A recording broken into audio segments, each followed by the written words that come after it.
This driver promised ultimate distance and forgiveness when it first came out. And now in 2024, I still think it competes in that category. However, it did have some sneaky tricks up its sleeve. And more importantly, that wasn't the big reason TaylorMade decided to banish this driver. That right there is some serious numbers for a £50 beginner driver. Today's video, I want to prove to you that newer technology, especially in TaylorMade's case, doesn't necessarily mean longer, straighter drives, especially for a lot of you guys that have potentially just started the game. And for a long time, I persuaded quite a lot of golfers to stay away from the TaylorMade lineup until maybe this year. However, I understand your hesitation. How could this possibly be faster and longer than, well, this? Guys, if you're new to the channel, my name is Simon and I love talking about great value equipment and what it can do for your game. So if you like this video and you find it useful, please consider subscribing, and any questions on your equipment or golf bag, sasgolfacademy.com. Now I have some truths to uncover in today's video and highlight what TaylorMade has been progressing over the last 15 years since its 2009 burner came out, and the overall burner series fizzled out with the Aero burner a few years after this came out. But for you more eagle-eyed viewers, you're probably thinking, why did I choose the Stealth Plus? And there's a few reasons, which we'll obviously get to in a minute, but actually it's good value now. It was retailed at £500 almost 2 years ago, and with a bit of controversy and maybe not that much public favour, I found this on Flyer for around £200. And for some of you, it will be an absolute monster, but wait to the results towards the end to decide which one of these is actually going to give you more distance. But before we get to those results, I should probably give you the superficial reason that the burner lineup was extinguished altogether. And actually, when you think about it, it's quite genius. You see, TaylorMade always had two lineups. They had their player lineup and then they had their cheaper, more beginner-friendly lineup. The issue is every tour player would use that lower spinning head to get more distance, especially when the balls weren't as good as they are now at trying to keep those numbers down. Now there's two problems with this. Number one, the beginner head is never being seen on TV or television or a pro using it. And the second reason, which I know as I was selling clubs in a shop fitting them, is that the majority of people didn't want to be labeled with a beginner driver with a completely different head cover glaring out the top of their bag, even if it would perform better and be more affordable. Which is where the genius now comes in with every manufacturer pretty much up and down the lineup, is that a release of drivers will come out as once and there'll be 4 heads rather than 2 lineups with 2 different heads. The genius in 2024, and obviously we'll talk about the results at the end, is that the cheaper non-adjustable CG at the back forgiving high MOI heads are now the same price as everything else, if not more expensive. The second reason in the age of the race to distance is that TaylorMade has made some phenomenal drivers to get that high launch, low spin. I'd almost say that they've led in it. And it's genius because long drives on tour grab headlines, and you can deem a forgiving driver, even though there was no measurement of what made a driving forgiving or not until, well, very recently with the 10K era. But just look at the size difference, and this is what I want you guys to learn today about head design, how much further you put that weight behind the shaft, and how it affects spin, how it affects launch at certain speeds, and how some of these drivers are going to be better for some of you and worse for others. And if you think about it, the genius keeps continuing, because if you're a YouTuber, if you write a golf blog, if you write for a golf magazine, I'm pretty sure you're going to be able to swing it relatively fast. Your handicap's going to be relatively low.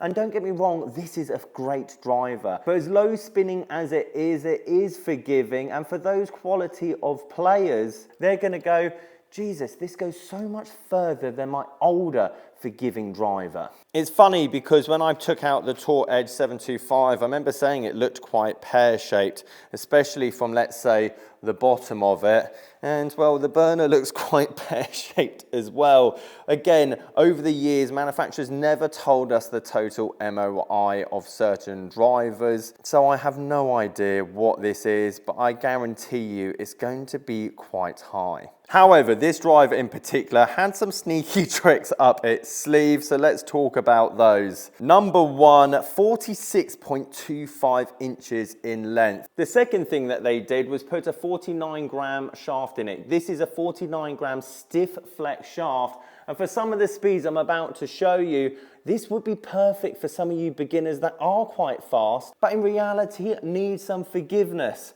No wonder the 10K drivers are doing so well recently. The third thing is, and obviously this was to keep costs down back in the day, and again, is now more of a glamorous thing. You have to pay more to have this. It's fixed hosseled, meaning that you can spread weight elsewhere. Having adjustable shafts put more weight in this section of the driver, and the total weight of this driver is 300 grams. I'll show you the Epic Star version from Callaway. They're all fixed hosseled. They're very expensive, very lightweight shafts in them as well, because they're all maximized to give maximum club head speed, as well as to create launch and obviously forgiveness. So it's test time, and I want to show you how good TaylorMade at certain speeds have been able to create absolute monsters that don't need shot shaping, they don't need a big hook, and they still get high launch, low spin for that faster player. However, there's a reason I chose this Stealth Plus. This is the low spin modeled head. I could have just got a standard Stealth and it would have been more forgiving, higher launching. But the point of this video is to persuade a beginner, low spin doesn't mean more distance. Actually, at certain speeds, this driver can be low spin, but we've got this notion that one size fits all, and at certain speeds, low spin is actually going to ruin your game. Now, the Stealth's at 9 degree and obviously the burner at 9.5, and it's interesting when we look at the data in a minute what differences that actually makes at certain speeds. And I have made some kind of attempt to get the shaft somewhat similar in weighting, both stiff, both around the 50 gram mark. But I like the way these are on polar opposites of the spectrum, and flat out the gate, there's absolutely no question, the burner definitely feels a lot lighter. Also, it's worth noting there's ½ an inch length in shaft difference between these two, but I'm going to swing these at the same speed anyway, so that doesn't necessarily make a difference. And the last thing is how these drivers sit on the ground. TaylorMade over the years have made their drivers sit incredibly open, which actually helps the better player launch the ball higher and not necessarily needing to shove those hands forward like I'd have to do, let's say, with the burner to keep the face open, and been phenomenal at making low spin heads. Hence why we have seen driver distance increase over the years for the faster players, but not necessarily ball speed, which would be fascinating when I show you the second test, because actually even I couldn't quite believe it. Test one yesterday, I hit 5 shots with both drivers, averaging around the 110 mile an hour mark. Initially, I was a bit concerned about the ball speed from the burner, but as we go into test 2, it shows how important shaft and head combinations make a difference when it actually comes to smash factor, which creates that ball speed off the face. Now, with no surprise, ultimately the burner with this shaft and obviously your head design was spinning way too much at this particular speed, getting absolutely nowhere near the 300-yard mark, which are around 110 miles an hour should be very much achievable. The Stealth Plus, on the other hand, the 200-pound driver that came out 2-3 years ago, performed exactly how I expected it to perform. It's important for me to note at this point that I swung both of these drivers in both tests with the same impact factors. So same swing path, same angle attack. They varied a bit, and obviously you can put that down to club design, but I wanted to make this test as fair as possible. The first interesting bit of data was the fact the Stealth 9 degree was launching higher than the bigger, lighter 9.5 degree burner driver. So how is that possible? This is where offset comes in, and how tour pros can use the forgiving, quote unquote, driver of the M6 when they're obviously trying to still hit those big low spinning drives. You see, at this very fast speed, I felt that face wanting to turn in. The offset, I was almost trying to stop by almost pushing my hands forward to, well, keep that face open enough so I don't snap hook it straight left. However, in a minute, we'll see a full 180 of this driver being light and offset actually has its advantages at certain speeds. That being said, I wanted to give a full test of the burner, so I ramped it up. I even did a round 2 with the burner and swung it even faster, creating more club head speed and therefore ball speed. But the faster I swung this thing, the more that shaft wanted to kick, adding my launch all the way up to 14 degrees and essentially turning this driver into, well, a 5-wood. Again, running through the numbers, the Stealth had very good efficiency, 1.47, obvious massive total distance at around 320 yards. So there we have it. The Stealth is a better driver in every facet until we change the club head speed dynamic, and where low spin heads don't necessarily always mean more distance. I chose 90 mile an hour as the benchmark because I felt that represented enough good golfers as well as average golfers or even fast beginners when they're starting this game, and also good to show you guys at 90 miles an hour what kind of distance can be gained. And on the flip side, if you swing faster than 90 miles an hour and you never see these distances, is down to impact factors. Again, in round 2, we kept a very neutral path, still hitting up through the ball, not necessarily increasing our dynamic loft, which would always affect your spin. And if you want to learn that, message me at sasgolfacademy.com. Now, the first burner swing I had to take out because I swung it just over 93 miles an hour, and that was just too fast. But potentially you could say that's down to the lighter shaft, the longer shaft, and just overall confidence I had with it, because now it felt balanced at this kind of speed. That being said, as we look at the numbers later, I did disable that first drive just to make it more of a fairer test. But 260 yards from 93 miles an hour, even in 2024, are incredible numbers to achieve. The thing to note through these numbers with the burner, and what I think manufacturers have done well over the last year or so, is that astronomical spin I was getting at 110 miles an hour, because this isn't designed to be swung at that kind of speed, all of a sudden dropped to 1700, 1800. Again, I'm aggressively hitting up through this ball with a quite sound technique. But dare I say, manufacturers have now made forgiving heads, this burner driver head, this light-weighted driver shaft seem cool, seem acceptable, seem actually the wanted thing, as something that we used to basically disregard and be embarrassed of. After the 5 shots had been hit, and these weren't all out the middle, even though I did feel more confident and the tempo was there, the efficiency from the burner went to 1.48.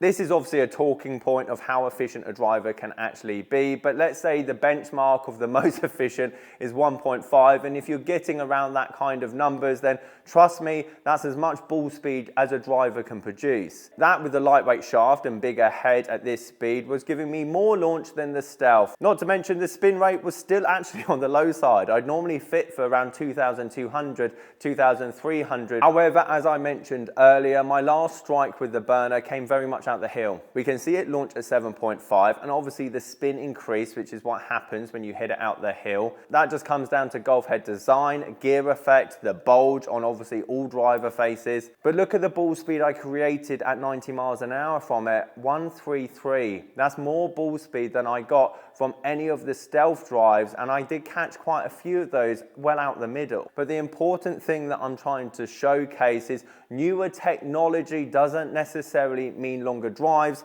low spinning heads doesn't necessarily mean longer drives, and in 2024 have I somewhat proven that this 50-pound burner driver still can keep up with that ultimate distance forgiveness category that it once held. Now the race is finally over for the fastest, longest driver on tour, because let's be honest, we have very much reached those limits. And with all manufacturers now making this kind of head style seem somewhat cool under the label of whatever brand model that they bring out that year, it's no wonder that we're finally revisiting head designs that were once banished and deemed embarrassing, because guess what? They can help the average golfer. Catch you guys later.